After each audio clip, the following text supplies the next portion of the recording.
Chegamos ao capítulo 2 de Colossenses. Ele começa tratando sobre o interesse de Paulo pelos colossenses. Quero que saibam quão grande tem sido a nossa luta por vocês, pelos que moram em Laodiceia e por muitos outros que não me viram face a face. Faço isto para que o coração deles seja consolado e para que eles, vinculados em amor, tenham toda a riqueza da plena convicção do entendimento, para conhecimento do mistério de Deus, que é Cristo, em quem estão ocultos todos os tesouros da sabedoria e do conhecimento. Digo isso a vocês para que ninguém os engane com argumentos falaciosos, porque, embora ausente em pessoa, em espírito estou com vocês, alegrando-me e verificando a boa ordem de vocês e a firmeza da fé que têm em Cristo. A partir do versículo 6, o contexto é a plenitude da vida em Cristo. Portanto, assim como vocês receberam Cristo Jesus, o Senhor, continuem a viver nele, estando enraizados e edificados nele, e confirmados na fé, como foi ensinado a vocês, crescendo em ação de graças. Tenham cuidado para que ninguém venha a enredá-los com sua filosofia e vãs sutilezas, conforme a tradição dos homens, conforme os rudimentos do mundo, e não segundo Cristo, porque nele habita corporalmente toda a plenitude da divindade. Também nele vocês receberam a plenitude. Ele é o cabeça de todo principado e potestade. Nele também vocês foram circuncidados, não com uma circuncisão feita por mãos humanas, mas pela remoção do corpo da carne, que é a circuncisão de Cristo, tendo sido sepultados juntamente com ele no batismo, no qual vocês também foram ressuscitados por meio da fé no poder de Deus que o ressuscitou dentre os mortos. E quando vocês estavam mortos nos seus pecados e na incircuncisão da carne, ele lhes deu vida juntamente com Cristo, perdoando todos os nossos pecados, cancelando o escrito da dívida que era contra nós e que constava de ordenanças, o qual nos era prejudicial, removeu inteiramente, cravando-o na cruz, e despojando os principados e as potestades, publicamente os expôs ao desprezo, triunfando sobre eles na cruz. Portanto, que ninguém julgue vocês por causa de comida e bebida, ou dia de festa, ou lua nova, ou sábados, porque tudo isso tem sido sombra das coisas que haviam de vir. Porém, o corpo é de Cristo. Não deixem que ninguém se faça de árbitro para desqualificar vocês, com pretexto de humildade e culto de anjos, baseando-se em visões, estando cheio de orgulho, sem motivo algum, na sua mente carnal, e não retendo a cabeça, a partir da qual todo o corpo, suprido e bem vinculado por suas juntas e ligamentos, cresce, o crescimento que vem de Deus. A partir do versículo 20, o contexto é a nova vida em Cristo. Se vocês morreram com Cristo para os rudimentos do mundo, por que se sujeitam às regras como se ainda vivessem no mundo? Não toque nisto, não coma disso, não pegue naquilo. Todas estas coisas se destroem com o uso. São preceitos e doutrinas dos homens. De fato, essas coisas têm aparência de sabedoria, ao promoverem um culto que as pessoas inventam, falsa humildade e tratamento austero do corpo, mas elas não têm valor algum na luta contra as inclinações da carne. Chegamos ao capítulo 3 de Colossenses. Ele começa falando sobre as coisas do alto. Diz assim: portanto, se vocês foram ressuscitados juntamente com Cristo, busquem as coisas lá do alto, onde Cristo vive, assentado à direita de Deus. Pensem nas coisas lá do alto e não nas coisas que são aqui da terra. Porque vocês morreram e a vida de vocês está oculta juntamente com Cristo em Deus.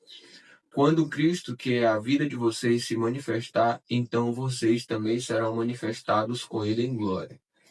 A partir do versículo 5 fala sobre a velha natureza e a nova natureza. Portanto, façam morrer tudo o que pertence à natureza terrena: imoralidade sexual, impureza, paixões, maus desejos e a avareza, que é a idolatria.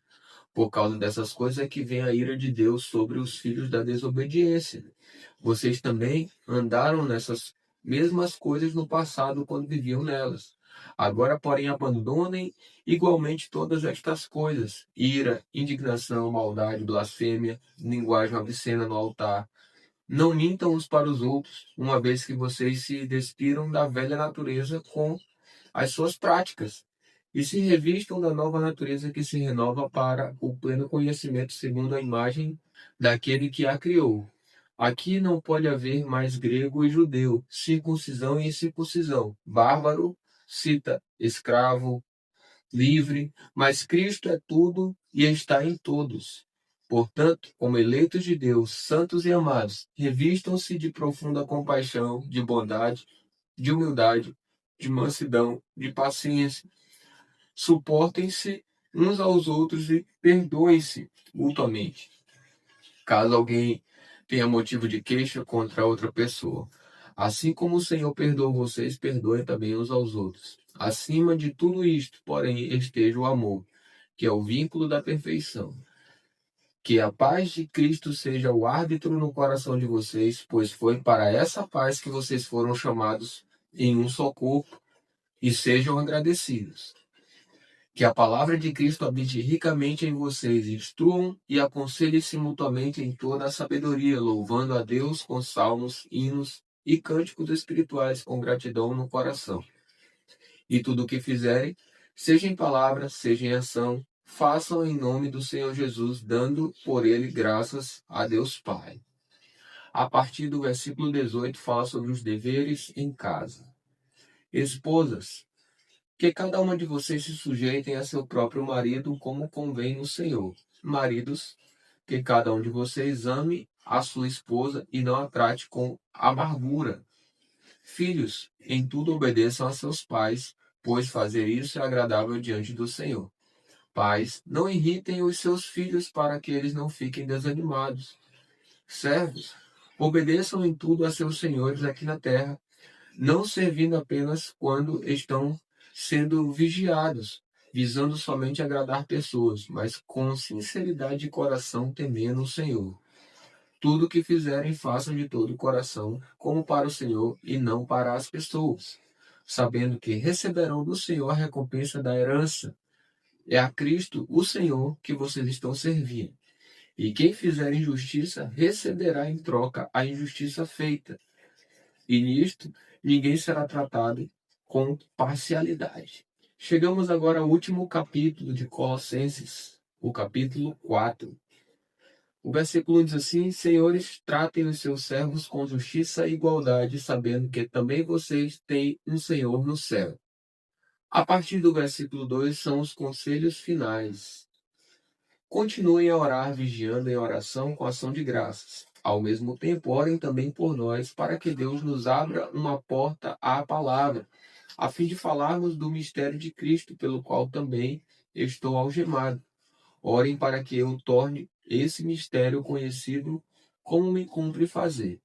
Sejam sábios no modo de agir com os que são de fora e aproveitem bem o tempo. Que a palavra dita por vocês seja sempre agradável, temperada com sal, para que saibam como devem responder a cada um. Agora as saudações a partir do versículo 7. Quanto à minha situação, Tíquico, irmão amado, fiel ministro e conservo no Senhor, lhes dará todas as informações. Eu estou enviando com o expresso propósito de lhes dar conhecimento da nossa situação e de alertar o coração de vocês. Com ele eu estou enviando Onésimo, o fiel amado irmão, que é da igreja de vocês. Eles contarão a vocês tudo o que está acontecendo aqui. Aristarco, que está preso comigo, manda saudações. E também Marcos, primo de Barnabé. A respeito dele, vocês já receberam instruções. Se ele for até aí, recebam-no bem. Também Jesus, conhecido por Justo, manda saudações. Estes são os únicos da circuncisão que cooperam pessoalmente comigo pelo reino de Deus. Eles têm sido o meu consolo. Epáfras, que é da igreja de vocês, manda saudações. Ele é um servo de Jesus Cristo que está sempre lutando por vocês em oração, para que vocês se conservem maduros e plenamente convictos em toda a vontade de Deus. E posso testemunhar a respeito de Epáfras, de que muito se empenha por vocês, pelos de Laodiceia e pelos de Hierápolis. Lucas, o médico amado, e também Demas mandam saudações. Saúdem os irmãos de Laodiceia, bem como Ninfa e a igreja que se reúne na casa dela. E, depois que esta carta tiver sido lida entre vocês, façam com que seja lida também na igreja dos Laodicenses. E vocês leiam também a carta que vier de Laodiceia. E digam a Arquipo: atente para o ministério que você recebeu no Senhor, cumprindo bem a sua tarefa. A saudação é de próprio punho, Paulo.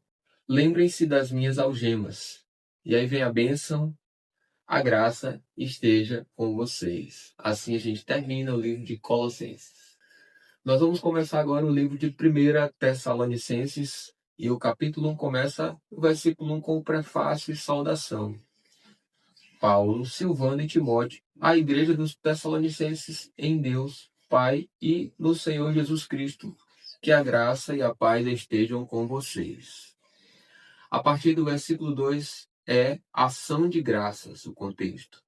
Sempre damos graças a Deus por todos vocês, fazendo menção de vocês em nossas orações e sem cessar, lembrando-nos diante do nosso Deus e Pai da operosidade da fé que vocês têm, da dedicação do amor de vocês e da firmeza da esperança que têm em nosso Senhor Jesus Cristo. Sabemos, irmãos amados por Deus, que Ele os escolheu, porque o nosso evangelho não chegou a vocês somente em palavra, mas também em poder no Espírito Santo e em plena convicção.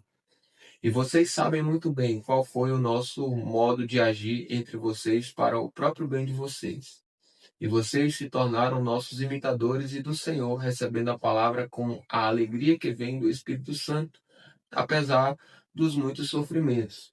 Assim, vocês se tornaram modelo para todos os crentes na Macedônia e na Acaia, porque a partir de vocês a palavra do Senhor repercutiu não só na Macedônia e na Acaia, mas a fé que vocês têm em Deus repercutiu em todos os lugares, a ponto de não termos necessidade de dizer mais nada a respeito disso, porque no que se refere a nós, as pessoas desses lugares falam sobre como foi a nossa chegada no meio de vocês e como, deixando os ídolos, vocês se converteram a Deus para servir o Deus vivo e verdadeiro e para aguardar dos céus o seu Filho, a quem ele ressuscitou dentre os mortos, a saber, Jesus, que nos livra da ira vindoura.